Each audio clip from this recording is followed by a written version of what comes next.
Hello, everybody, and welcome to the newest episode of Circuit 42. I am your host, Ian, and this is my co host and professional wizard at large. He has been missing for many weeks and off somewhere in space due I to was his Michael goodness.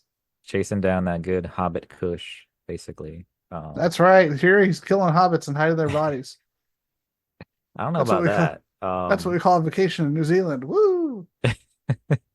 No, I have been having some very interesting conversations about the application of the word midget and referencing that John Mulaney skit. Let's Um, not say midget on the an podcast. awful lot. Um, you've seen that skit, yes? Where somebody tries to convince him that that's such like it's just as bad as the N word, and he's like, "Well, we can say one of those words." Like we're refusing to say the other one, so I think that's the worst one. Um, but no, things have been kind of weird for me personally, but I am here and I am, not queer, but deal with it. You do have a cool head thing on your head. I don't know what that is. Yeah, it's just basically like a little head scarf thingy. Um, just Is it to is it because you're the world's tallest elf? no.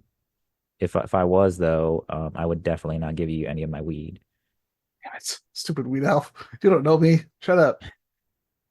No, But I yeah, do we have are. I have Oh, like I have like a little red version of this, and I was out with my friends the other day, and I was like, oh, I better take this off because I look like I'm gonna go knock off a Shinra plant, and they were like, oh, that's kind of like a deep cut, and I was like, well, see, I we're was thinking playing, David the Gnome. yeah, I was playing Final Fantasy, so it felt right. Um, but yeah, let's get down to it because we have been, kind of away for a little bit. And I know everybody and their mother is just like enjoying the shit out of the Acolyte right now. So that way we have to stay on the pulse and we have to just wrap this shit up. That's right. And we're going to be doing so by talking about the last two episodes of X-Men 97 Season 1 with Tolerance's Extinction Part 1, 2 and Tolerance's Extinction Part 3. Now, I have a question for you. Did you watch the X-Men 97 documentary special on Disney Plus? No, I did not. I But did, I so I tend for to I know you did. You're really good about like watching like the behind the scenes shit and hopefully just to throw it out there, hopefully we can get like the some of the creative like forces like I'll talk to back somebody. back on the show. That would be super sweet. Now, Hopefully are we they're talking people who are very working on it, or are we talking about people who were done as consultants? Because I could look into either one. like a little bit of both. And All right. honestly, like I feel like this has been really good for someone, especially for some of the folks, some of the voice actors who were brought back from the original show. And they've been very active on social media. It's good to see them. They've been making the circuits at the cons, and it's just really great to see them, continue to find their audience and connect with them. I will say this, I'm glad I met the bulk of the team in the cast before the show came back out, before X-Men 97 Yeah, got announced. Because I feel like the autographs would be more expensive and the lines would be longer now. only slightly, but at the same time, like another good thing is like it doesn't seem like there's a whole lot of huge like egos in that mix. That they Not all really. seem They're all really very nice. very likable and very willing to connect with their fans. I've seen the way that they interact with some of their fans on social media, and it's never anything like weird. It's always, pretty wholesome and enjoyable. And so it's really it's one of the things, one of the aspects that makes, contributes to this show being so good. Um, so let's talk about like the show though. Let's get like into Yeah. the meat of it because the last thing that happened on the show was like things were going to shit. Well, I actually Um, have something yes, let's do that. because it's been a while. And So with Ian that, has promised that it's not Mac and me, so if it is, everyone gets to kill him. previously on X-Men.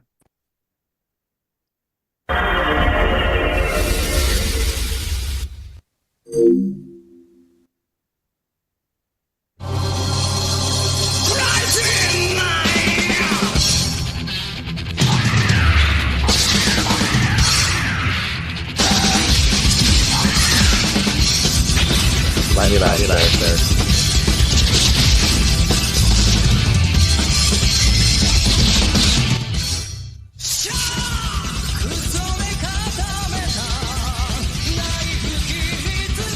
So nothing funny about this. This is just awesome. Is the anime? Oh, I'll explain that first.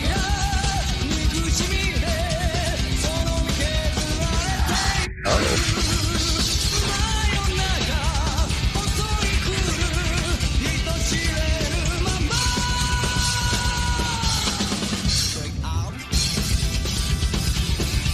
I love that English.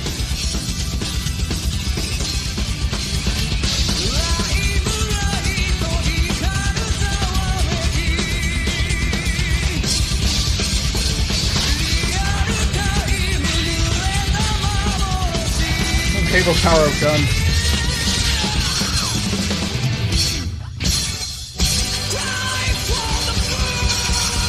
Try for the moon, Michael. Oh, hold on.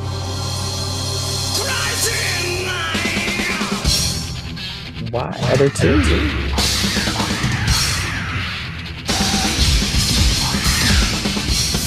Oh yeah, and I don't know what it is part. Yeah, there was a second X-Men anime intro, but they don't have it on here. Which makes me sad. We'll play it at the end. It's interesting But to see like how similar that is to the OG opening, but like the things that they chose to kind of like spice up. oh, Like seeing Wolverine and Omega Red like go at each other, like they're, like they're in Pong, basically, just like flying at each other. Um, and obviously Xavier has to have his X-Women just like rocking the full like Hugh Hefner type well, look it's funny you say that. Do you want to know why this exists? because money. This exists because there was no X-Men anime. This exists because Japan wanted their own intro for the X-Men animated series. Okay. Now, here's the thing. Imagine seeing that as a young Japanese child and being like, this looks fucking amazing. And then you watch the show. The show was still good. It's still good. It didn't But you look go from like that to that. like Xavier just looking So like that. I'm wondering, and you might know this because you tend to know like the little like tidbits. So obviously, like Jubilee, she's Asian descent. Yes. And there is that little snippet where like she's behind like the chain link fence, and maybe that like stirred up some kind of like emotions from like internment camps and shit like that. I don't know, honestly. But I could definitely see that, but at the same time, it feels weird because like a lot of they still have the same content, right? I mean, I know sometimes they censor stuff, like Oh yeah, there's it's exactly the same. They just made a totally the different Sailor intro. Moon Scouts. Some of them are just like good friends. Oh, dude, that's because Americans are prudes. Japan don't care. Um, yeah, but like Japan can be weird about some stuff too. Comparatively, though. I mean, we're all fucking weird. We're just weird in different ways. But it's a cool little opening. I still it's just weird because it's like why how beloved the opener is for the OG show. Like why would you even want to mess with that? Like how do you not recognize how hard that still goes in any language is my thing. Yeah. So, with that, Tolerance to Extinction Part 2. Directed Yeah. by Emi Yonomura. Written by Anthony Salidi. Let's start. Do you want to start? So Oh, yeah, sorry. let's dive into it because like the interesting thing that's happened. So I did also I kind of like did it a little bit backwards. I went and like finished like the last few episodes of the original show after 97 wrapped up. So I kind of got like up to speed on, where they kind of left things, and they definitely made it clear that Xavier was going to go up to, Space Hospital, basically. And so he finally comes back, and he's kind of like been the element that's been missing for the X-Men, and they in a way have been kind of like missing his guidance and his structure a little bit. But at the same time, you see when he comes back, like it's not necessarily all good, especially, between him and, the person who you would think would be like the most receptive to him coming back, and that's Cyclops. And you see that in their interactions where, Cyclops wants to, talk some mad shit to Xavier, and he, in his own way, he still does, but he's still like calling him sir. He's kind of in his own like kind of Boy Scout way, still trying to bitch him out, but he kind of can't fully. And that's the fun thing also, because like Jean is there, and so she knows that they have to do this, that they have to like hash it out. She could probably, as another psychic in the room, like feel like, oh, like be even more sensitive to like the tension, and she's so close to both of them. And she's like, all right, guys, we know the world is going to shit, but you guys need to just fucking fight. And they do. And in the end, Cyclops kind of walks away from Xavier, and it's it's a little sad, but at the same time, like I've said it before, it's also necessary, because I always prefer it when Scott, like, he stands on his own, and he's willing Yeah. to, stand on his own 2 feet, and say like, okay, I know what's right. It's kind of like in the same way. It's weird to think about it, but because you think I think about the dynamics, like very similar to like Bruce Wayne and like Dick Grayson.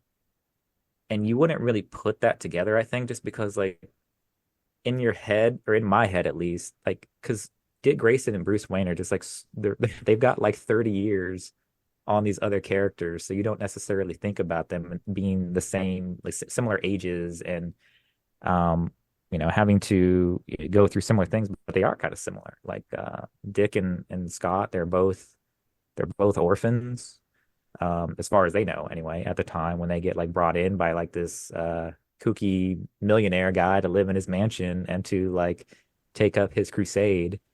And so there's been so much more, um, kind of, some people don't really like it, and some people do.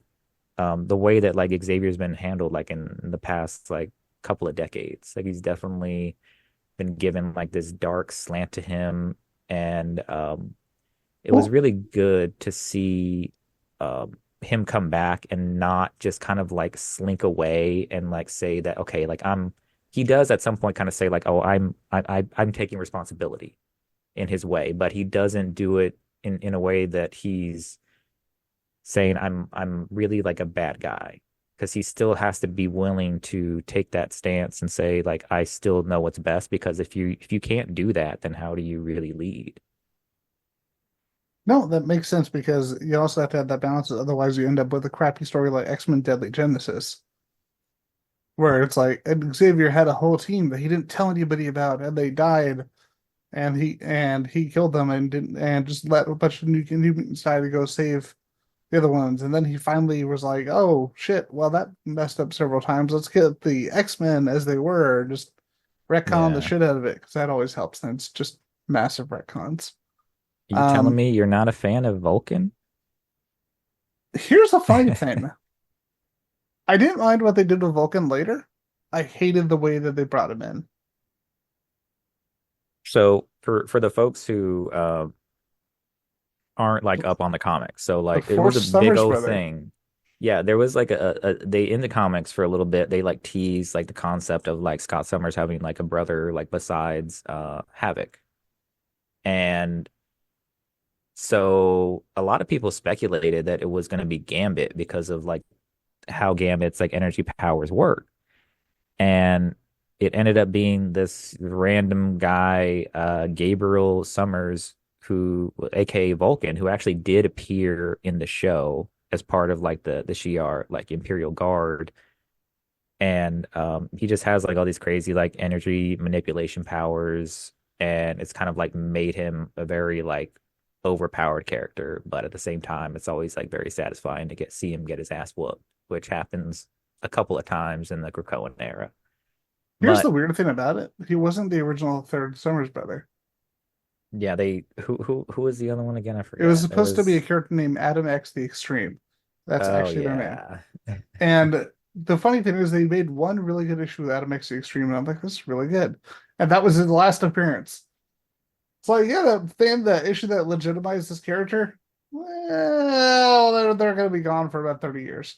Did they bring him back for anything or no? They did a series called X-Men Legends, where, and it was actually kind of neat because what they did, they took stories that never got to be completed by the creators, and would give them context of this is where the story fits in, and then they Mm, would let those creators go back and complete those issues. Like the Simonsons got to do like a lost X Factor story, for example, yeah. and Peter David, because he's Peter David, his X Factor felt the most modern because he's always been kind of ahead of the curve in terms of comic writing, Hmm. even back in the 90s. But they did one, the first one, it was a two-issue story. It was by Fabian Nicieza and Brett Booth, and it actually made um it the words. It made Adam X the Extreme a canonical third Summers brother. I'm sure his And all the I'm X-Men sure his Legends stories character are actually design canon. wasn't ridiculous at all, was it? Oh, it's totally ridiculous. Hold on. Let's pull that up so you can. I'm sure he had like 17,000 pouches, didn't he? Oh, he electrifies you with his. He uses his electrocution blood. His fucking what? I forgot about that. Oh God. So See, when look. people start talking about like how By the way, how did the fucking artwork get worse? awesome Because the like, 90s were, there's a lot of things to defend about the '90s. Adam X the this is Extreme is not not one one of of them. them. He looks like Casey Jones, Oh basically. yeah, they did actually bring him back. Oh, he's got like a goatee. He's got like a douchey goatee. And he's got what is this? He's got white dreads. What is happening? He's got a backwards baseball cap. Oh Let's. my I shit. want to get. I want to get your analysis of Adam X the He's Extreme. Poochie. He's Poochie. He was But there he for like has spikes and a hat and as much as braids. people talk shit about Gambit being Poochie, this is definitely Poochie because like he even has like the backwards hat and he probably fucks off to space just like Poochie did. Um, Oh, and he's also from Mojo World. yeah, see, yeah, Yeah, fucking called it. he's from Mojo Um, World, but he's also Summer's brother. so taking this back to way better content. X-Men Yes. 97. Fucking and speaking of like the Summers brothers and like people who are like upset with Xavier, another person who's going to be upset with Xavier is Rogue, and she has her own moment with Xavier, and this all kind of like comes to a head when this is you have to keep in mind this is also taking place like after Magneto did his little like his worldwide EMP. People, there's like looting, people are scrambling to get their shit together. Oh yeah, they reveal in this episode the results of that because everybody, like you had said on episode 8, all the people are like, "Oh yeah, Magneto was right. See, he did what they had to do." And then in this Yeah, episode, it's like you killed a bunch of people. he did. And like that's the interesting thing. Like that was the thing that like bugged me about it initially. And then they finally came out and They said it followed through with it. because um so they have this moment where Xavier and Magneto actually get a chance to like talk and like Magneto is like obviously talking shit to him. Um, they had to like give this moment, I think. So I was saying like before we started recording, I also did like a rewatch of like all the modern like the rebooted like X-Men movies, everything like from First Class onward. So I was talking to my wife about it and basically, saying how one thing I didn't like about the movies and one thing I don't like about like sometimes like the how it gets skewed in the representation of these characters is that like there's so much attention given to Magneto's background and Magneto's justifications because I think there is definitely something to be said about like making your villains more interesting. But when you get to a point um where you really start to make them like as sympathetic as possible, like in that effort, I think it can be somewhat damaging. And I think we've seen that with, stuff like the Joker movie. I think we've seen stuff like that when it comes to the like how people are so like pro Sith with like Star Wars and all that. And I think when it comes to Magneto, a lot of people tend to forget, and I think I've said this on the podcast before, is like he's still at the end of the day, he's like a supremacist. He still at the end of the day believes that there are some lives like worth more than others based off of how you are born. And that is a racist and supremacist way of thinking about things. I And wish they brought up Bova. Bova is what's the that? best character from Oh, what? Magneto's history. Bova is the cow lady who delivered Scarlet Witch and Quicksilver. Oh God, they are never going to bring that up. Maybe next season actually, because I think um wasn't there some kind of like flash of fucking Scarlet Witch and like Quicksilver real quick? I could have swore there was like in the show. There was like a little Yes, snippet. they were Yeah, on the yeah, boat, but that's in the last episode. yeah. So hopefully And they were out there hanging out with they his they circle girlfriend. back to it and maybe they will have the cow. But no, no, Dude, what leave I was Bova saying is alone. Bova is the best character from Magneto's history. no, what I'm saying, like, I think it can be like a little bit like it's very easy to see because obviously Magneto is like a charismatic character. He's been played by wonderful actors like Michael Fassbender and Ian McKellen, and they give him really great dialogue. They give him really great scenes, to make him a fully like fleshed out character where you can see where he's coming from and you kind of root for him at certain points. It's very easy to do that, especially if you're a member of like a marginalized like community. And I saw a lot of voices like stand up and say like Magneto is right on that in that aspect. But here, when Magneto and Xavier finally get a chance to talk about this, and Xavier confronts him, and he's like, um, "It's not just going to be mutant lives that are lost in your crusade." And Magneto just basically like shrugged it off, and his line is, what do you say? Evolution thrives in the dark. So he's Oh, basically by like, the way, "Fuck it." I may have been drunk when I told somebody that Bova was actually Magneto's wife. Oh God, I may that would have have been misremembered the that would have history of been X-Men when I was so. shit faced. I don't know if you remember, but like in what was it? Oh, Apocalypse. Polaris is on the boat too, by the way. Oh yeah, yeah, yeah. So in Apocalypse, in the movie Apocalypse, like he has like a second wife, I basically. know, and it wasn't Bova. That was some bullshit. No, I was gonna say it would have been fucking hilarious if they gave her the name Boba. Boo! If they just gave her the name Boba just randomly. I made her a cow lady. That would have been fucking amazing. But they didn't do it because they're cowards. You should let me write it. Because she was dead and she was gonna die anyway. Like might as well. Get this drunk guy But ran it. Yeah, Bova's totally so his wife. Sure. So when Magneto and Xavier had this thing, where they're basically, saying like Magneto says, okay, like the Earth is gonna be fucked. I don't give a shit. I'm taking whoever wants to come with me and getting out of here. I got my asteroid M. Who's coming with me? Fucking Rogue and And Roberto. Sunspot. Yeah. They're like, I'm gonna go with you. And then people saw this as like this justification for Magneto as well, but then at the same time these are like the like a most emotionally vulnerable members of the team at the time. Like Yeah. Roberto is the youngest, He's Rogue also is scary like powerful. Like when shattered. you think about his potential, he's literally powered by his son. Yeah, he's He's he's basically his son, which is terrifying yeah. when you think about it.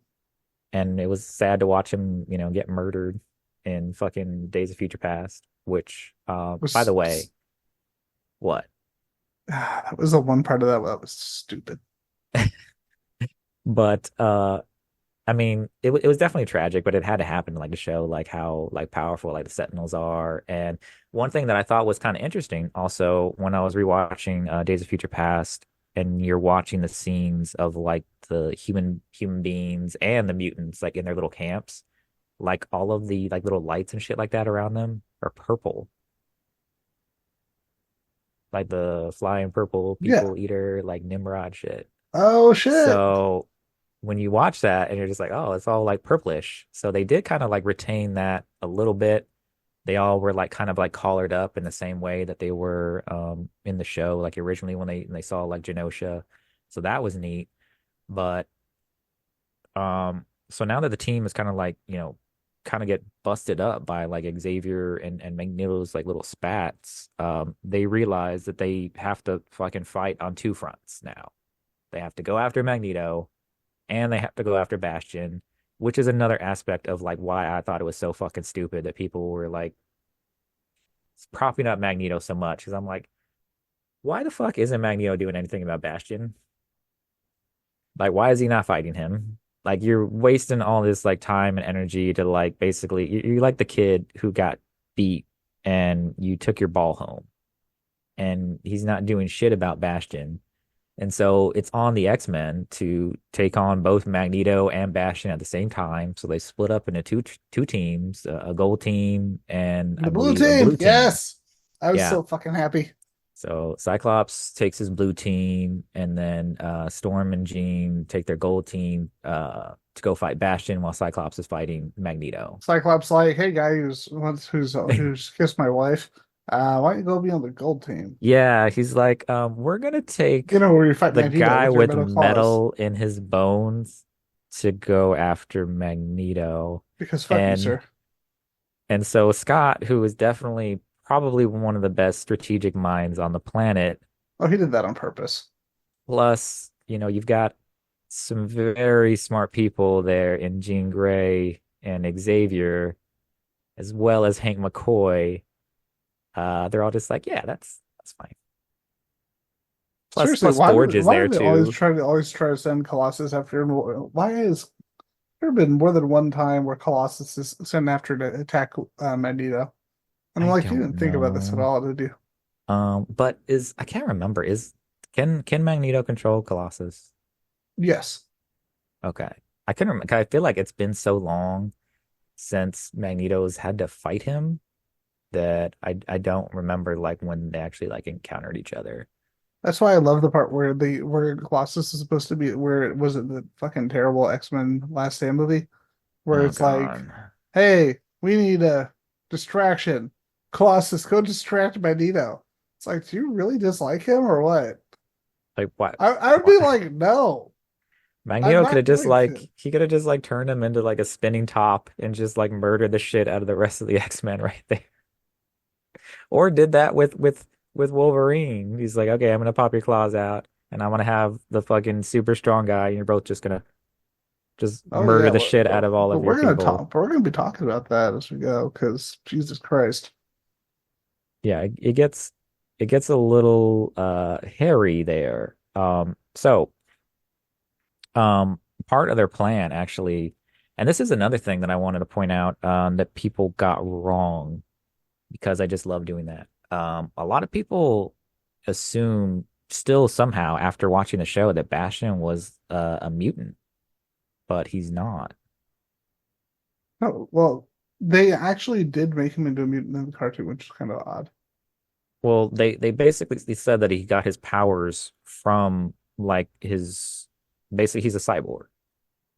So what people were assuming was that he was, he had the ability to like control like machines because he was a mutant, but he's not. And there is a Yeah, little like snippet in there where Xavier says like he's not actually a mutant. We were just getting like a false reading off of him because he was getting a ping off of Cerebro, and Cerebro's still the machine. So what are you showing me, sir? Oh, is this some lovely little logic? Um, like, yeah, Wolverine, maybe you could, I mean, yeah. Wolverine is he's just, I guess that's just like the ultimate expression of how, he like, needed something to he's a do with loose the show. cannon. He's just like, I know. They're just like, it's like Wolverine, man. Like you are literally made like out of metal. He can control the metal in your bones. He can like sense your metal coming. Do you think maybe you want to go with the other team? And he's just like, fuck this shit, man. I got it. It's See, like, hey, honestly, I do appreciate that in the with that when we get to that point that we're going to talk about, it does become a desperation move yeah, because literally everybody else has been stopped. So it's but not like they send him after him first. It's yeah, like everybody else tried their attack, and he's like, "Okay, I've got to do this." yeah. But part of what I was gonna say, another reason why like Bastion wasn't really a mutant here is because they have access to like one of the mutant collars and they have to modify it because he's a cyborg. Party. Let's go party. Like if he wasn't a Let's go. cyborg, if he was a straight up mutant, they wouldn't have had to modify the collar. So that is another kind of like point against that whole mutant approach. But um a whole lot of shit starts to go crazy like really, really fast. The good thing is like Storm returned. She's got her new look. She's got her new what do we call him? Oh yeah, Boyfriend? we Forge. Yes. There's a lot going on there. Can we talk about everybody getting their old school costumes? So that was so Jubilee got like a different costume, like an all She got a black vampire one. costume. Yeah, she got her vampire costume. Scott and Jean were rocking their classic shit. Dude, I love Wolverine in the brown suit because honestly, the brown Wolverine suit has always got looks so cool. his brown and yellow. Hope It's that's no, gonna it's well, be no, it's a brown. It's like a is brown it and black, basically. it's not there's no yellow? I thought there was a little bit of yellow in there, but maybe not. I hope Um, that it's kind that of odd. It's like brown, and yellow. It's like yeah. yeah, it's like a brown and mustard. I hope that that costume somehow makes it into Deadpool and Wolverine, but that's a whole other It's such a conversation. great costume. Um, it's a great costume. And the whole time also, speaking of like people sporting new looks, like Rogue has been like sporting Gambit's jacket Yep. and kind of like his memory, but then I believe at one point she like gave it back to Xavier and kind of like rejected it a little bit. So it not only are the X-Men having to fight Bastion, who just like straight up fucking hates him, they're having to fight Magneto and like their own people at the same time.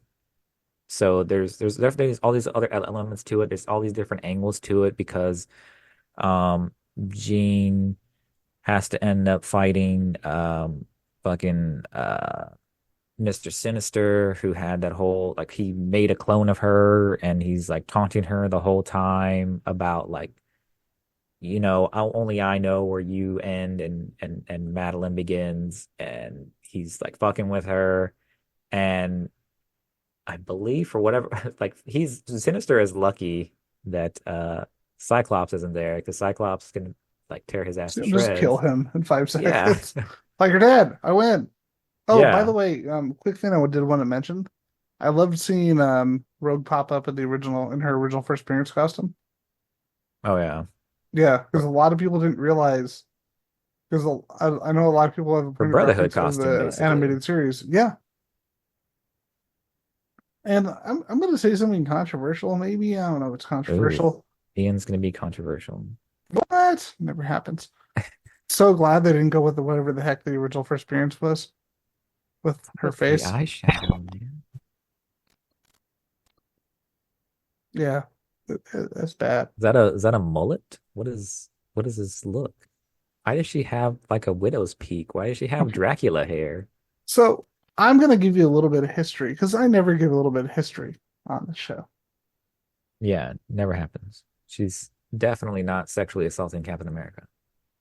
So Grace Jones was the original basis for Rogue. Not surprising at all, considering Chris Claremont's heavy influence on Storm, that he was also a huge fan of Grace Jones. And Grace Jones was going to be the inspiration for Rogue. Rogue was going to be black. Michael Golden did not know who Grace Jones was. And basically, at that point, unless you're in New York in certain scenes or in the whole disco scene, you didn't know who most people didn't know who Grace Jones was who were not in not the East Coast. and like heavily involved in a lot of the like disco scene at the time. So he just like, okay, I don't know who that is. So I'm just gonna draw this person. Yeah. Okay, let's for And those that who kind don't of know, that this circles is back what to the folks who were kind of like upset about the possibility of like the new MCU Rogue potentially being played by a black actress. And this then is Grace Jones for people who don't know who yeah, she is. You five people this out there. this kind of takes it back. She was in one of the Conan movies, I Yeah. believe. Which one was I it? The first one or the second second one. one? Okay, yeah. Also, I need to show you the movie Vamp. You need to remind me to show you that for Halloween special. This look feels very. Why does this reminds me so much of like Frank Miller's like late style. Yeah, it's basically that like made real life. It's kind of cool. Yeah. Very like high contrast, stuff like that. Are you surprised at all that I'm just like able to immediately pull up stuff from the movie Vamp with Grace Jones? No, I just assume that you have like that stuff pulled up already because you're a pervert. Um, I am not a pervert. I am just an but admirer of the arts. so there's some really cool action sequence that happened as the team does their double pronged attack. Yes. You get Freaking to see Storm and Jean Grey kicking ass. Morph turns into the Hulk. More of You forget about Smash. that shit. And then Which kind of just kind of an odd kind of situation because his whole thing now is that he can replicate physical power of mutants. yeah, but I mean, I think it was more Is than it mutation mutants because of because cancer? Juggernaut is not a mutant, and he did Juggernaut too. Remember? I know. So another thing, like I thought people were kind of like saying that was a little bit of a plot hole because there's like why doesn't he just like turn into like somebody like super powerful? Like why doesn't he turn into like Franklin Richards and like snap his fingers and that shit?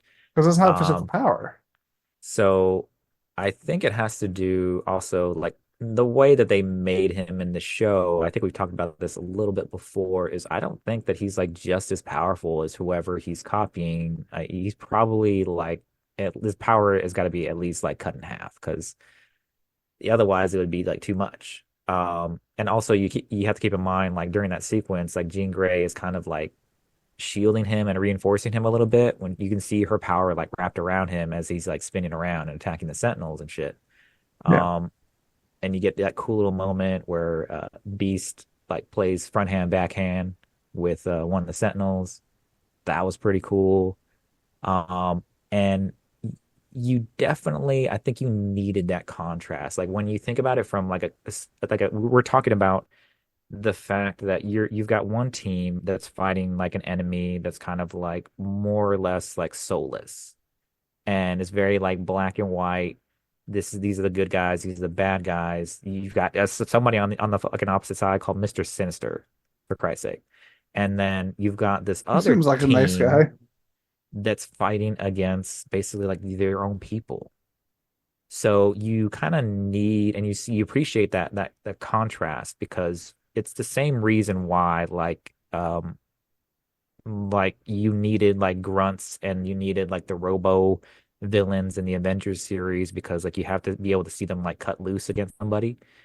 And that also you need to be able to see, what it's, the juxtaposition between, what it's like when they fight, full tilt against like an enemy that's like straight up evil versus, you saw what happens when like Jubilee's fighting Roberto. They're basically like it's almost like Hawkeye and Black Widow. They're just like, are we still friends? And it's like it depends on how hard you hit me, and they're kind of canceling each other out, and they're not really taking it fully seriously. They're just kind of because really, I think Sunspot could probably like take her out, as we were saying, because he just doesn't know how powerful he is yet. And the funny thing But is, she still isn't either. Like one of the things they yeah, touch on in the comics is that you can, the fact that she can create plasma from nothing, yeah, and it's when you like that is absurd. Because if she can do that, what else can she do?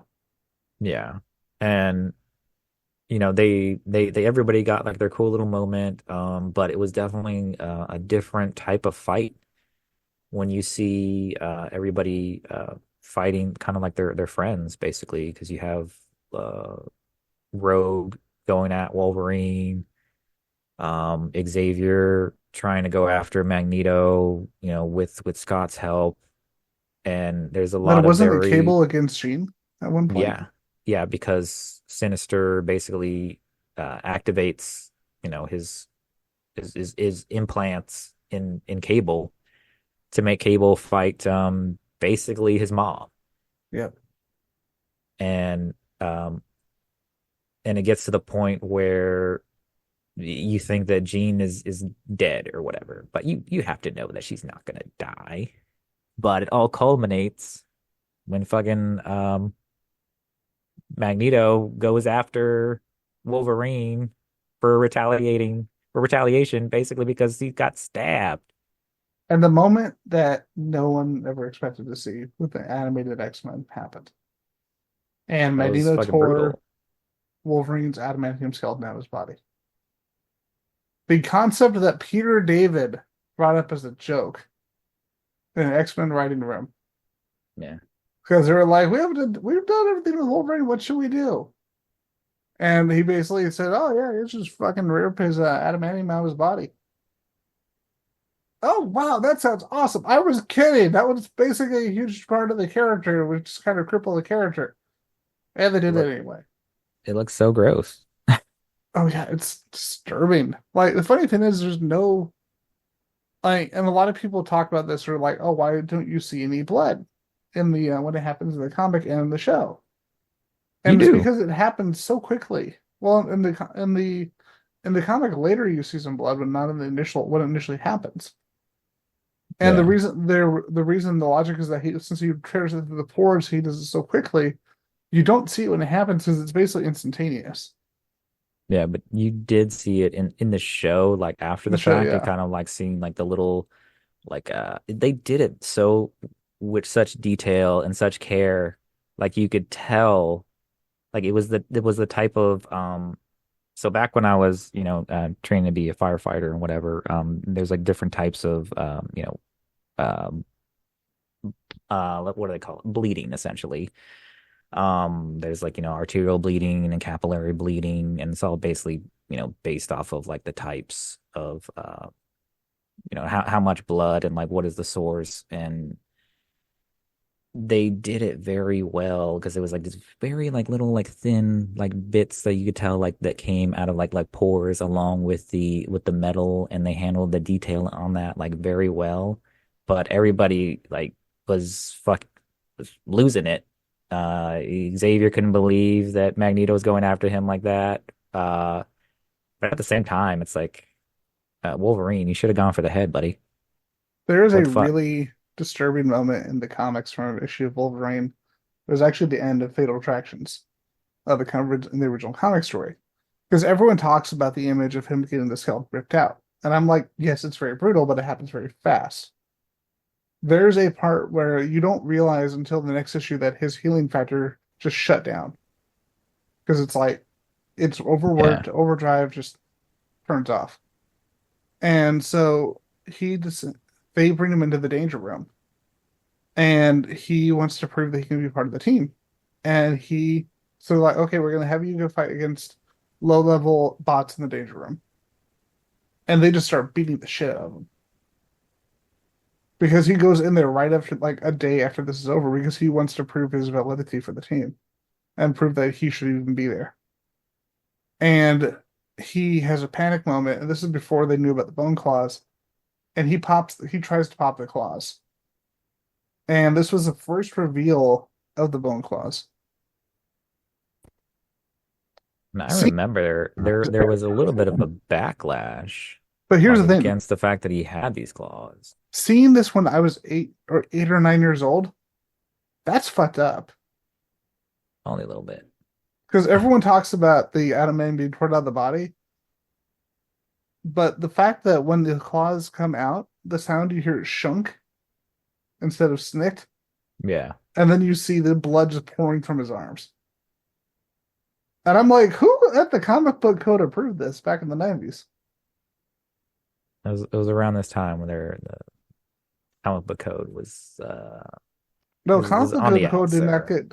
Oh, dude, comic book code didn't get taken off X Men until Marvel books of the early 2000s. So this was almost a decade before. This was a decade before. Did DC ditch him first? Mm-mm.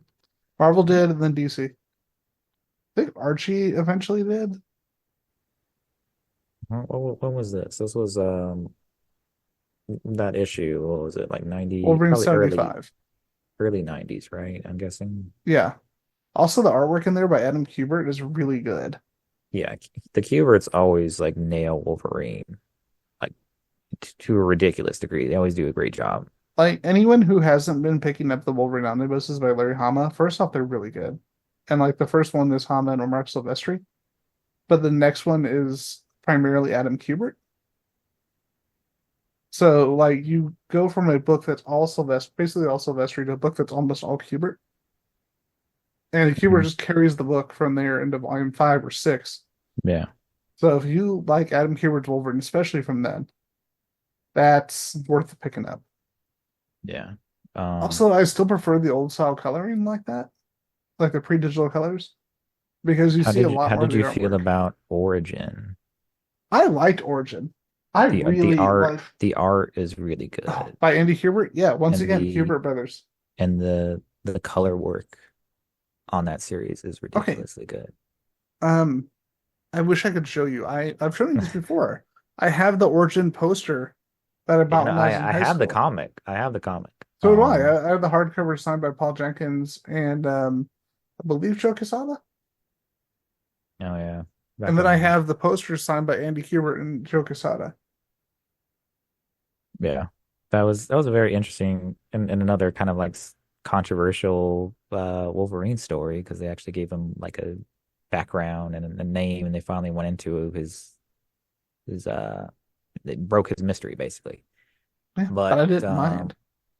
no, still good. That's still good shit. But Now, the Wolverine the End by Paul Jenkins, that was a complete piece of shit. And it's like, so this was written by the same person? Was somebody going on in Wales that day that you just I mean, decide not to know how to write comics that look at the day? difference between Dark Knight Returns and like Dark Knight Strikes Back. I It's the know. same. It's the same person, but But Paul it's Jenkins is actually like consistently talented. So I'm like, what happened? And I'm not just so biased because we've had him on the show. okay. Let's so speaking of Wolverine, Wolverine is all fucked up now on the show. Mm-hmm. You see him like laying, he's like critically injured and he's all fucked up. And while that's happening, kind of Xavier like takes the gloves off. And he goes after Magneto like full force, and they have this full on like anime moment where Magneto's like, "Oh, if you do this, you might like shatter your mind too," which it seems like it shouldn't be a thing, but I can see how like they want to set that up, and I really feel like they were like planting the seeds for Onslaught, I'm so and glad they didn't. it was it would have been so easy for them to do that, but they didn't, and but at the same time, so kind of going back to what I was saying earlier about how I did like the rewatch of the X-Men movies and how they basically converted the Magneto solo movie into First Class, and that's why you see like so much background for Magneto and so much characterization for him and so much um justification for what he's doing.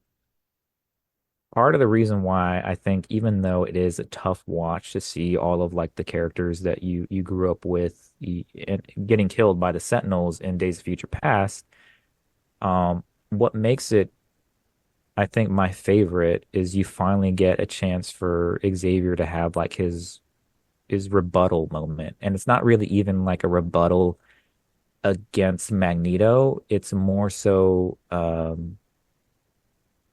like a rebuttal against hopelessness Yeah. and a rebuttal against, apathy. And you see him talk to his younger self. And in that same vein, you're having this moment in X-Men 97 with Xavier talking to Magneto on more of like a basic level. And they're talking about the concepts of like coexistence. And eventually, Magneto figures out that Xavier is in his mind and he's trying to he's basically taken over his mind so that way he can reverse the damage that Magneto did to the planet, but at the same time he's still kind of like breaking Magneto's mind and he But he's needs actually trying to, to help him. yeah, yeah, And I prefer this because I read a lot of the Claremont and post Claremont X-Men for the first time a couple years ago. And I remember as a kid, because as a kid I was like, oh yeah, putting Magneto in a coma and wiping his brain, it's a desperation move. But as an adult, I'm like, Xavier seems too smart for that. Xavier is like, this is your best friend. This is a person who you're gonna talk through or try to talk to, and try to fix it one more time. yeah. Because this this is what I thought was gonna happen. I told you I thought this was gonna happen. Because he puts Yeah, him in a coma.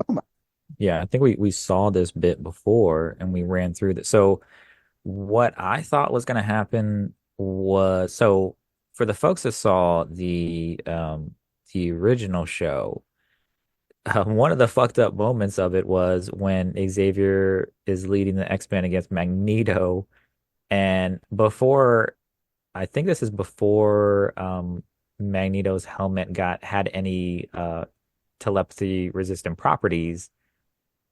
The fucking Xavier basically made him relive the Holocaust to stop Yeah, him and like traumatize the shit out of him. So what I thought what they were going to do is kind of do the opposite. And part of the reason why, I have had all these sorts of discussions, let's call them discussions with people with the Magneto was right people.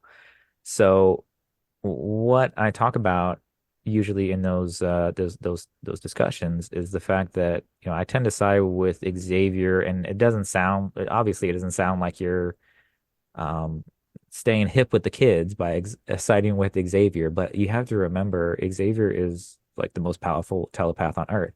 He doesn't just see the bad side. He doesn't just see everything that's bad about humanity. He sees the good too. And when you have somebody who has the ability to see both and see the full breadth of like humanity's experiences and what they do and what they feel and what they think, and he still believes in them, what I thought what he was going to do is kind of like take that goodness and like show it to Magneto.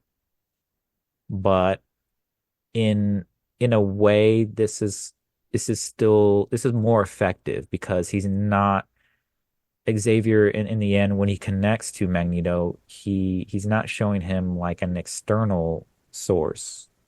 He's showing him like his own goodness and making him realize that he's not beyond saving. He's not beyond doing something good. He still has people to defend because at the end of the day, what really broke Magneto, originally and after the events of Genosha was that he he basically had survivor's guilt. He thought yeah. that he could save more people than he did, and he felt like a failure. And when he became an X-Man, the fact that he failed, like he never it really occurred to him because Magneto is always like the king shit. He's always super confident. He always like knows that you can see he can basically end the world. He has the ability to end the world. And when you have somebody who's that powerful and you lose like he did in Genosha, he couldn't really handle it, and it kind of broke him, and he was just like so bereft. But at the same time, And you get it though, because you're watching this yeah, person who just wants to do the right thing and has an opportunity to do it, and then it falls apart. and that's what I think. Like what I would always say is like what kind of makes the case for the X-Men and the case for Xavier is like they that's their whole thing. They even when they fail, they get back up and they keep on trying.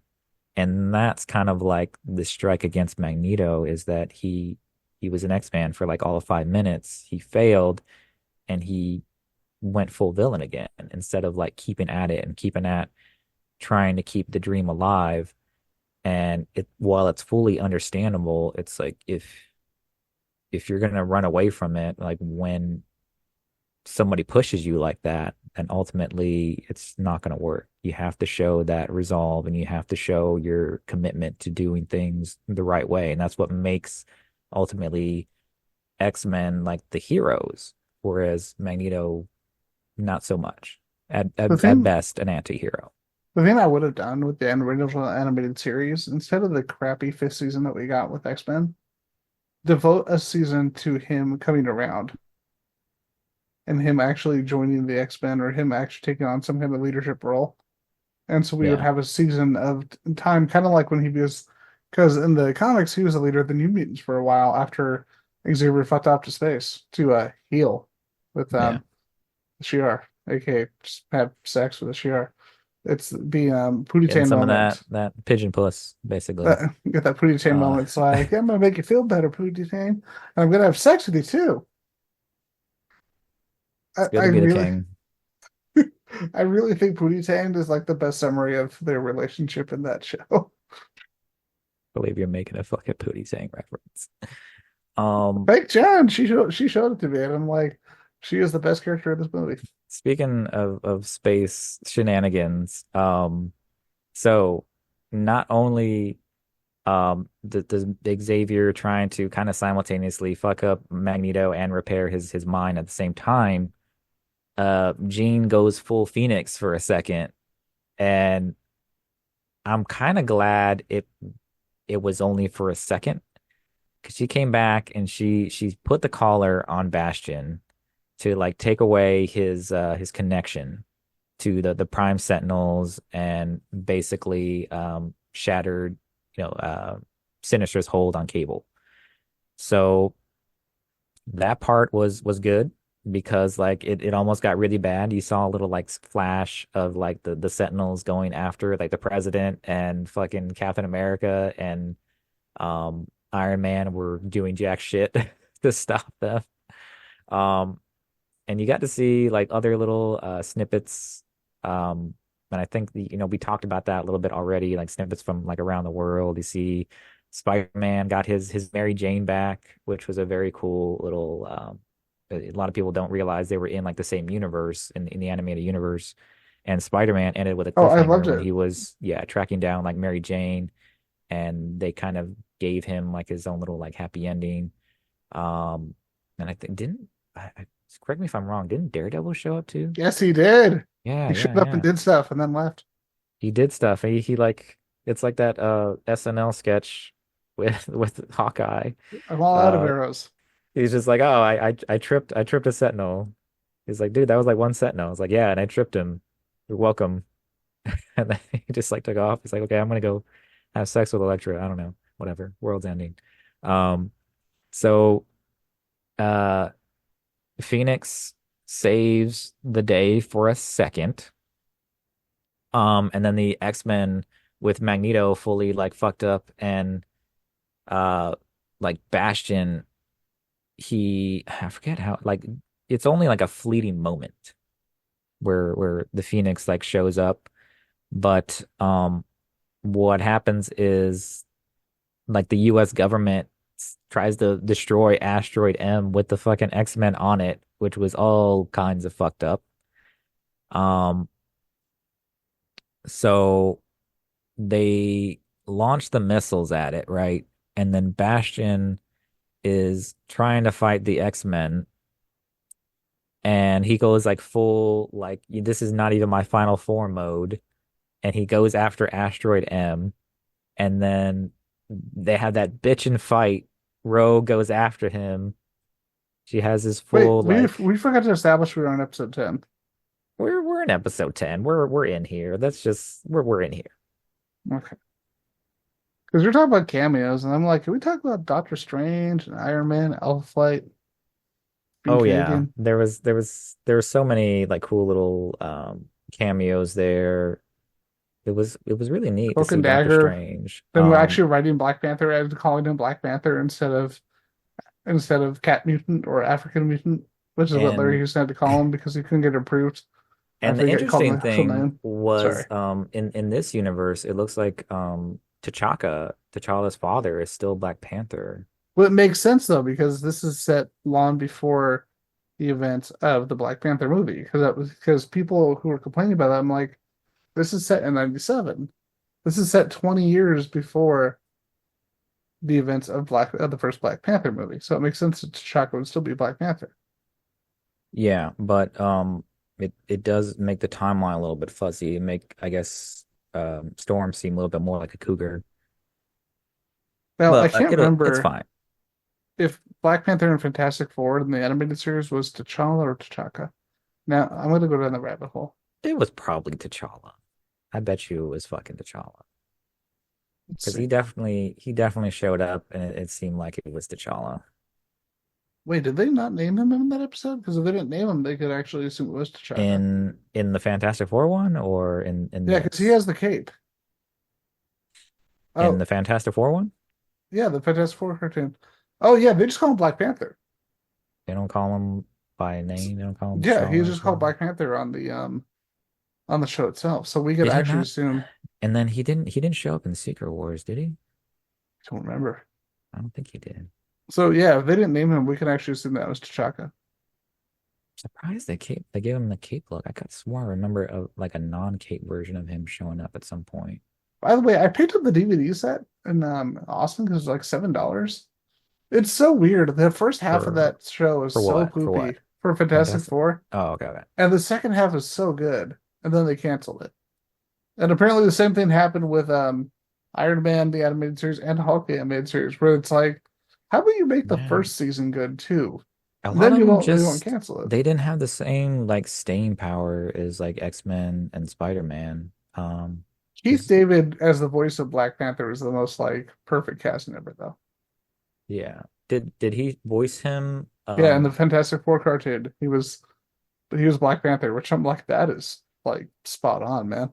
He had some lines in X-Men, didn't he? He had like one, maybe one or two. Keith David?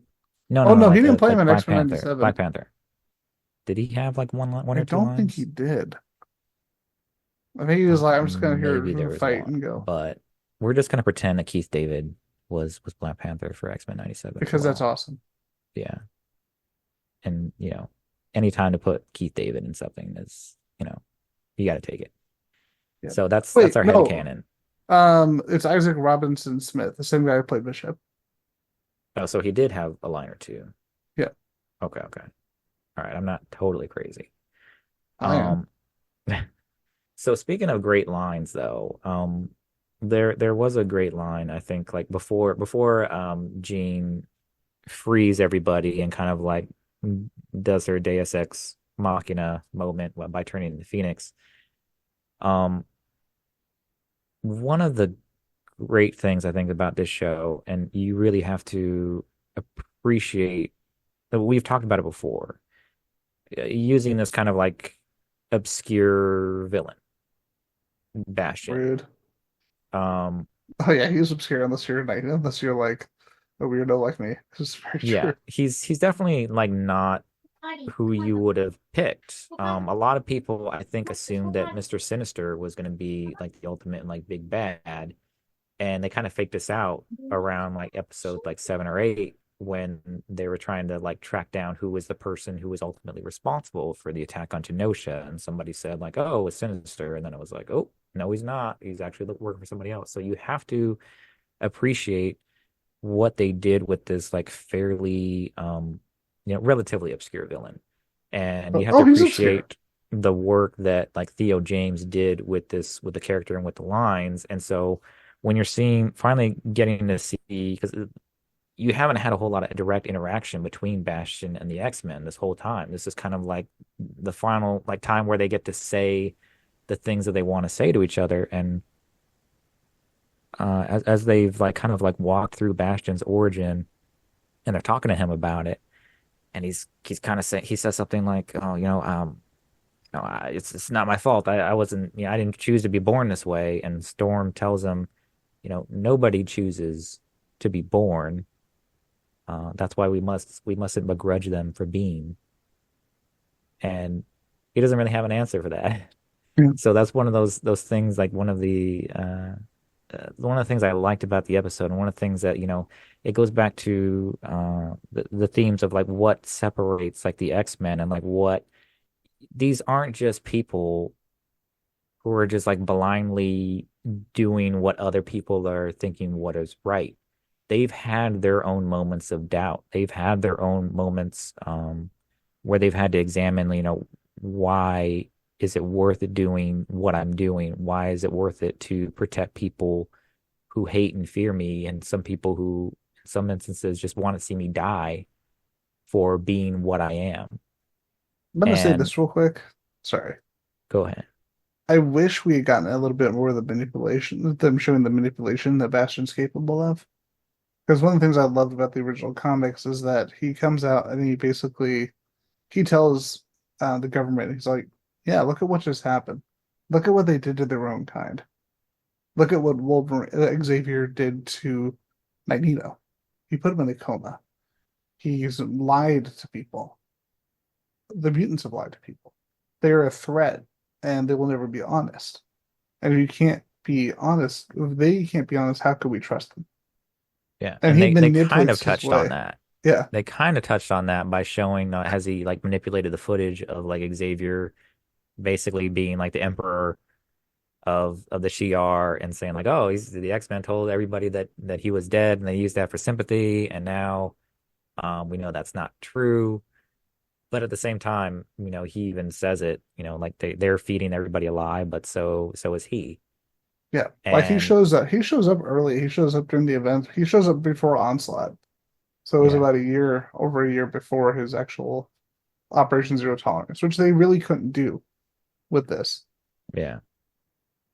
And they did kind of touch upon the fact that like he was kind of like manipulating people to basically sign up to be like Prime Sentinels.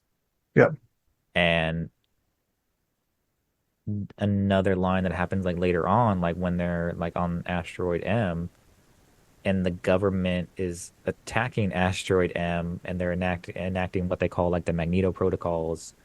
Um, he's kind of pointing at all the nukes that are headed their way, and he's like, they don't even want us. You see that? He's like, they don't even want us. They would rather. Well, what was the term that he said? He said like Remember. they they would rather they would rather us die than be born, or something like that. Like they would rather, we never be born in the first place. Let me see if I can So find it. he he's basically, touching upon, these very real themes and these very real like ways of thinking that kind of justify like racism in the minds of a racist and, a supremacist way of thinking about things. And um is very he has like some really good lines that touch into that, but I'm glad that we do get those lines like that one from Storm and the ones that we get from, Magneto, and the ones that, from Xavier, that uh show why it's important to like combat that ideology. So in the midst of all like those bitchin' lines, we also do get some like really great action sequences. Hell yeah. Rogue Oh going yeah, we have after to talk about the. Bastion. Oh God, the Rogue Bastion fight was amazing. Holy shit! She went like full like Super Saiyan on his ass. It was pretty badass. And the funny thing is, and I know you're gonna hate this, Bill DeMaio came out and said that now that because I remember when you got kind of a little bit butthurt when he came out about the Man of Steel influence in the Scene of Storm. I mean, if you're gonna take anything from Man of Steel, you're gonna take like the visuals because you're sure as shit not gonna take the writing. He actually told specifically from the fact that when you see Clark going after Zod, you're seeing Clark, not Superman. And he Yeah. basically said you're not looking at Rogue, you're looking at the person who loved Gambit. And the way the handle scene was handled, he said that he did pull specifically from the way that the fight between Zod and Superman was handled when applying it to the Rogue Bastion fight again regarding the death of Gambit and the consequence of it. So, and then the fact that she took him to like the blue area of the moon, that was a Hmm. nice little deep cut. Oh, that Um, was awesome. and she did like the hand clap like point blank to his face. That was like really sweet. it kind of like reminded me more so, I think, of the Eternals, honestly. The way that they handled some of those action sequences, because you've got like this really extremely powerful guy, and you're really having to find like these really neat ways of trying to attack him. And Rogue does what she can, but at the end of the day, he's like still so like fucking ungodly powerful. Uh, but luckily, by that point, a lot of the other like major X-Men have started to make their way back, and like I'm glad that even though Cyclops got like punked by him in their initial fight, like he gets to give him like a full on like callback to, I think it was like the Marvel versus Capcom. He does like a full on like Ultra Blast on his ass, Yep. and that was Oh, pretty by the way, bitchin'. how great is it that the Marvel Legends cable figure that just came out is just him from Marvel vs. Capcom? Yeah, that's pretty fucking sweet. Kind of mad they didn't give him the giant gun. Yeah, but luckily I've got like other like giant ass gun accessories. What are you talking about? There's no Marvel characters that held giant guns. There's definitely yeah, I have like a whole like arsenal for them basically. But I wish because I got rid of a lot of my Marvel Legends. I wish I'd kept my X Force cable figure because that's still one of the coolest figures. oh yeah. Um so we we have let's see who was all up there and fighting Bastion. So we had Rogue fighting him. Oh fucking I think Jubilee was up there. She gave him like a nice little like fuck you moment, like point blank, just like Rogue did. She got to actually, I think she used like her signature move that she like developed in her Mojo episode. So, it wasn't a total waste. I know I've been talking shit about this episode, but it's just because like the rest of it is like so much been so fucking good that it makes that half episode not seem not so great in comparison. But they do Although at do the a same nice time, little without that callback to it. episode, we would not have. I was gonna say we wouldn't have that moment, and Yeah. also we would not have the growth of our character. She would literally just be the same as she was in the animated series. Well, I do kind of wish that I wish I wish this season had maybe like two more episodes, so that way you could have seen like more time with like Jubilee interacting with Roberto, and um her being a little bit more of like a mentor to him, like in ways that like weren't as just like one or two lines, because I think it would have like underscored their friendship a little bit more. Um, but at the same time, there's so much they packed into the show already.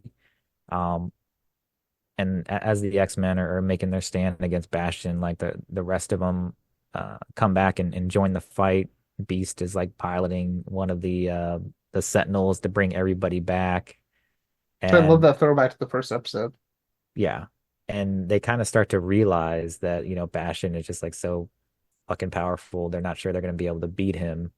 Um, but ultimately, when the government like intervenes and attacks with the missiles, um, it starts to fuck up like the all the engines of Asteroid M that keep it from falling out of the sky, and then it fucks up like their, I think, some kind of like gravitational engine that they got going, and it creates basically like a black hole that sucks up Bastion. And the strange thing is like there's like a weird like energy pulse that happens. Like you remember that? Like there's some kind I of strange I honestly like don't remember that part. It's been a while since yeah. I've seen So there was the like a last strange like episodes. energy pulse that happened when Bastion got like pulled away, and like basically um it seemed so like it happened again like later. But as Asteroid M is like crashing and like Bastion is like away for now, they're trying to stop it. And this is where like Xavier and Magneto are having like their moment in his head. And Xavier's making it clear to him that he's still, Magneto still has a family, basically. He still has like people who believe in him and his ability to like be a hero, and he needs to believe in that himself. And Magneto is like quote unquote like reborn. And they stop Asteroid M from crashing into the Earth, and there is like a second like pulse that happens, and they disappear. And I since you're saying you don't remember the Pulse, one of the things that I was like kind of looking for, like when I rewatched it, is like, what does that look like? Does that look like anything like similar to what we've seen before? And I want to say the thing that it looks most similar to, like for me, was like the pulses that happened when the Spider Folk, went through different universes in the Spider-Verse movies. I didn't even think about That's that. what it looked like to me. Um, and it seems like very strange, like as like Bastion is kind of like getting sucked away into this like little like time ripple or black hole or whatever the hell you want to call it. He seems to like kind of not fight it as much. And I know a lot of people speculated like how much like what was influencing it. Is it possible that like there was some kind of, it wasn't so random that they were being plucked and put in the spaces that they were, because ultimately the team still ends up getting split up, and some of them go to the future and some of them seem to go in the past. We need to touch on one thing before we get to that. And for Okay. me, the most touching emotional moment of the episode was Cyclops and Jean with Cable. Oh yeah, yeah. And those of your eyes, that got to me. So I'm like, thank you. Thank you, show. Thank you for proving that fucking editorial. Hold on.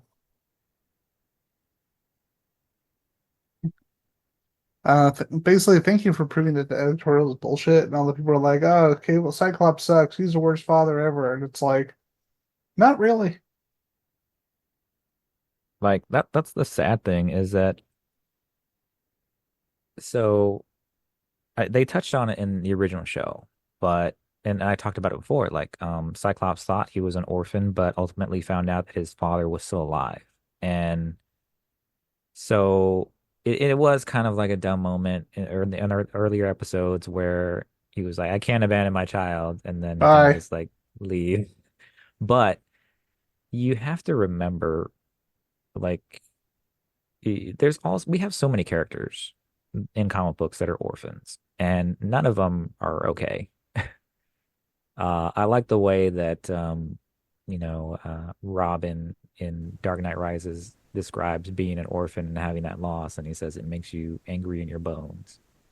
Yeah. And you definitely get that comes out in Scott sometimes. And so when you have him like towards the beginning of the series, and or rather this season, when he finally has a child, you can kind of tell that like he's and the fact that he's also like in a leadership role, it's like he's been waiting for a long time to show like what a good father that he could be, because he never really had that growing up, and so he wants to give that to someone, and then that opportunity is ultimately taken away from him, and he doesn't get a chance to raise his son. So this is his opportunity to like kind of take all of that and put it into one scene and put his all of his love for his son into that scene. Hey, give me 1 second. Let me pause recording. Hold on. But yeah, like you were saying, it is that moment where he gets to kind of prove himself and show what he couldn't have with his father, which is something they really did touch on in the comics. But since they barely touched on the fact that Corsair was his father in the cartoon, if you were watching the cartoon and not reading the comics, you're like, oh, okay, that's his son. Cyclops is his son, and we're not going to do anything else with it. Yeah. And so when you finally get that moment and they end up where they do, spread throughout time, the good thing is Cyclops and Jean end up in a spot where they have a young Cable, right? Okay, I'm going to talk about this. Have you Okay. ever read The Adventures of Cyclops and Phoenix? No, I'm Adventures of sure Cyclops and Phoenix is one of the best is actually considered one of the best X-Men stories of all time. I've so when I've like read some of like the modern stuff, I definitely got the sense that there was a lot that they delved into, especially when they start talking about like Mother Ascani and all that. Yes, Um, and that pulls from Adventures of Cyclops and Phoenix. yeah. So like whenever Um, they would bring that up, I would always be like, okay, I understand like you guys are getting into some weird shit, and I appreciate the fact that you aren't like making this current story like completely dependent on knowing about that. But cool. I will definitely eventually read up on that. But yeah, I could sense there was a lot of weirdness and a lot of like it's really density. good, and don't worry, this is not Bova. Oh no. That's not Like, Bova. Don't worry. well, that's a donkey. Yeah, I know, but I thought it'd be funny. But Like how many farmland animals do you think that Magneto was fucking? well, I was drunk at the time, so. But yeah, this is a really good story. It's something that's never really been referenced in any media outside of the comics. And so basically, he's going into the future to save his son. Like I said, there's a lot more to it than that, but this is a really key story. So seeing that epilogue, I'm like, holy shit, we're finally doing it. We're finally bringing this to the outside the comic books. Yeah. And shit's gonna get a And lot worse because this is probably one of the darkest X-Men storylines. yeah, it definitely did not seem like a great future. So one thing to note also, so Mother Oh, and Ascani, this playboy gets McFadden from Star Trek: The Next Generation, Dr. Beverly Crusher, and she's still hot. I don't care. yeah, she's always been hot. But Yeah. so wait, we are talking about the let me see. Let's pull up a picture for the folks just for science. I want to make sure that I'm thinking about the correct character for science. Ian, resist the urge to pull up the most tittylicious picture that you can find of this woman. Come on, come on. See, okay, yeah, Yeah. he's got respect. There we go. So, okay, I'm not sure what's happening. Oh, okay, that's Ian being a pervert. There we go. Actually, that's Rick Berman being a pervert. Even I thought this was a bit much. I appreciate that they So, made fun of it I forgot the animated one, but I love that they made fun of this in there. the Seth MacFarlane one. No, Seth MacFarlane didn't make this. It was by Seth MacFarlane just been trash. Oh, okay. He's made Star so Trek many Lower like. Decks, the animated Oh, series. okay. Oh, okay. Yeah, that sounds familiar. So the cool thing though, this Mother Ascani person, you may recognize her from like the little flash forward that they did in a previous episode where they were talking about how they were making like the mutants essentially like a new like workforce. She was one of the slaves. She She was is one of the Rachel's. key slaves that they showed in that little flash forward. So there's definitely going to be like some darkness there, but there's also like some like I said, the team did get split. What's up, I'm Ian? throwing out some spoilers real quick. Um, Spoilers. that's Rachel Summers, the daughter of Jean, Cyclops and Jean. Yeah, their little fucked up family tree is going to get more fucked up as it goes. Yeah. So let's talk about Young Apocalypse being awesome before we get really Uh, wrapped up because we got a few minutes. so the team does get split up, like Cyclops and Jean go in the future, but then Rogue, Nightcrawler, Beast, Xavier, and Magneto end up in ancient Egypt where a young Apocalypse is there, which I like. Um, as somebody, I don't have a whole lot of exposure to Apocalypse. Like whenever people like bring up Apocalypse, he always just seems very like, honestly, to me. I understand that he's like a powerful character, but I did appreciate what they did with him, like in the Krakoa era. They definitely, because they basically gave like an amnesty to all the villains, and all Apocalypse basically came to everybody, and they're like, "Oh, you made this wonderful nation for our people. You've basically defeated death. You have my full support." So. Um, they did a lot with Apocalypse in the Krakoa era that I really liked, and I appreciate the fact that they made him a more likable character with some elements that are easier to see yourself in. And so I I'm really glad that they're using this opportunity to talk about Apocalypse and like flesh him out in the next season because one thing that I didn't really like about the original show was that he was very cartoonish in his villainy. Um, I didn't like that so much. Like Oh, and he they had pulled his this, design straight from the comics, by the way. yeah, yeah. So is very, and by the way, there are rumors that The Rock is going to play Apocalypse for the MCU, Fuck and that. I fucking hope that's not true. Ah, Um, I'm done. I'm so done with The Rock. yeah, I hope everybody is. Eating in I can't bottles and voting for Trump. like That's let's that's The Rock. yeah yeah. I'm sorry, but The Rock, you're a pussy, dude. You're a pussy.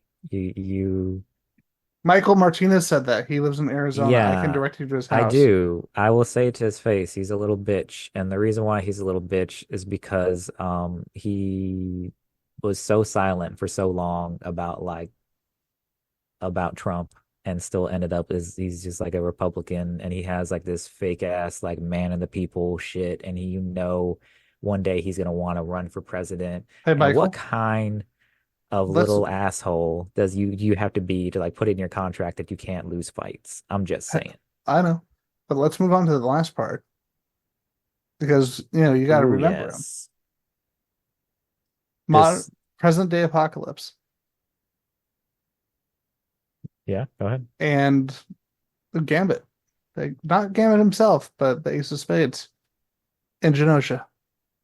Yeah, so Gambit or sorry, Apocalypse rolls up to Genosha and picks up the card and he mentions death and Gambit becomes like one of his little horsemen in the comic books. So Hmm. they're very heavily hinting at like resurrecting That was the only good part Gambit. of that story was him as a horseman of death. And it's That important entire to run is note garbage. as they do like go back to Apocalypse, it's basically like a 6 months have passed since the events of, taking down Bishop or sorry, taking down Bastion and I hope he Bishop. doesn't look this goofy in the show.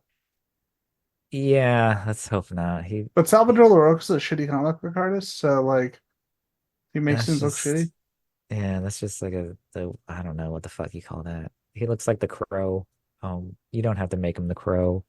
Um, Say that. Michael so says he's already cool. You don't have to make him the crow.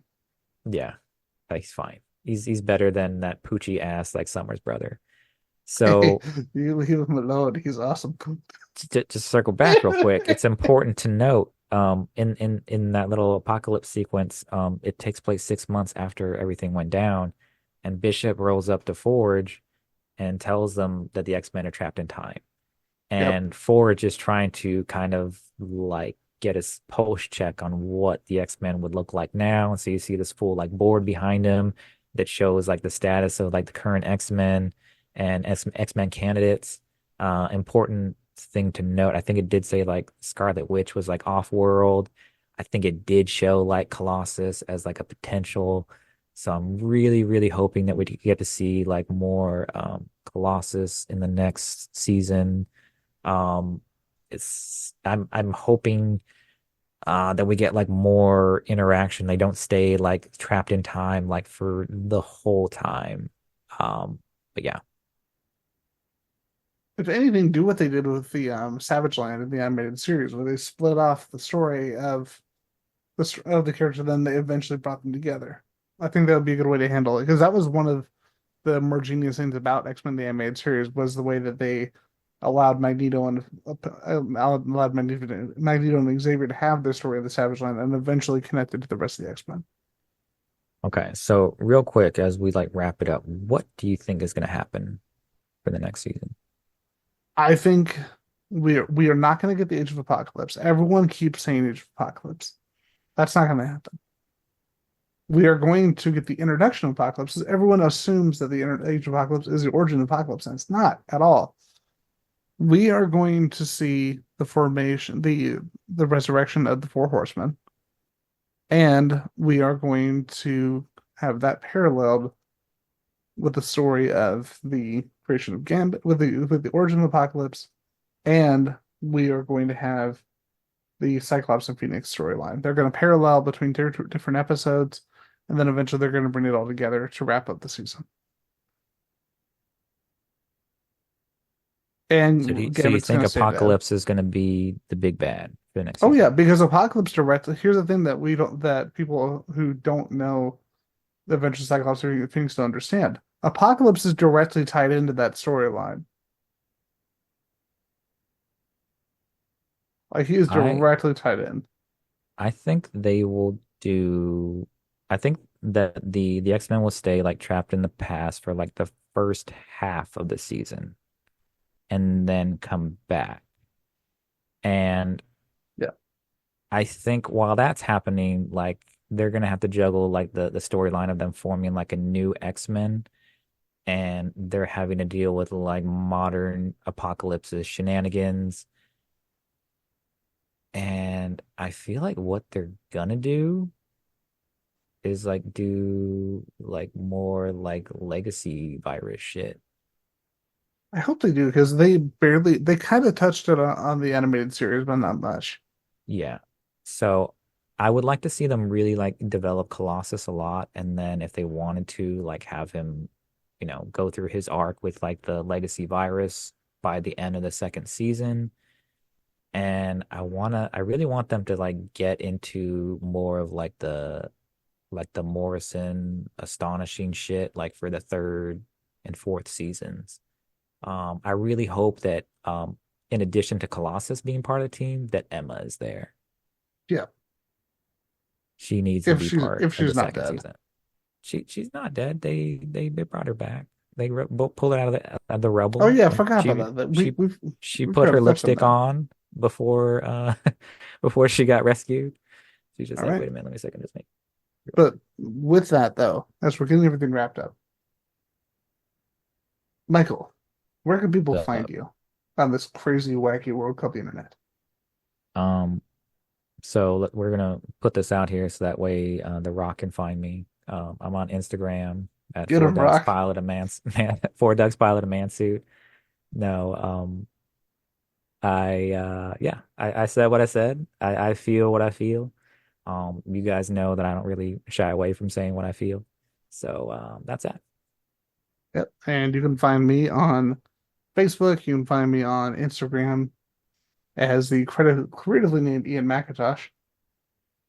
And you can, of course, listen to Circuit 42 and find Circuit 42 on social media.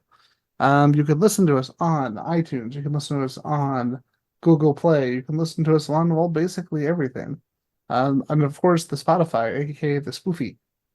And you can find us on Circuit 42 on Instagram, Circuit 42 on Facebook. We were on Twitter, but we couldn't stand the musk of it all, so we just kind of rowboated our way out of there. Are we gonna do And threads? Is that a thing? Are we gonna do that or no? yeah, I don't know. Explain that to me what that is later on, and I'll tell you. Okay.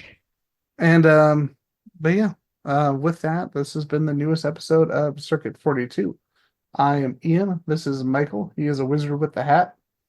And yeah, thanks for listening and good night, everyone.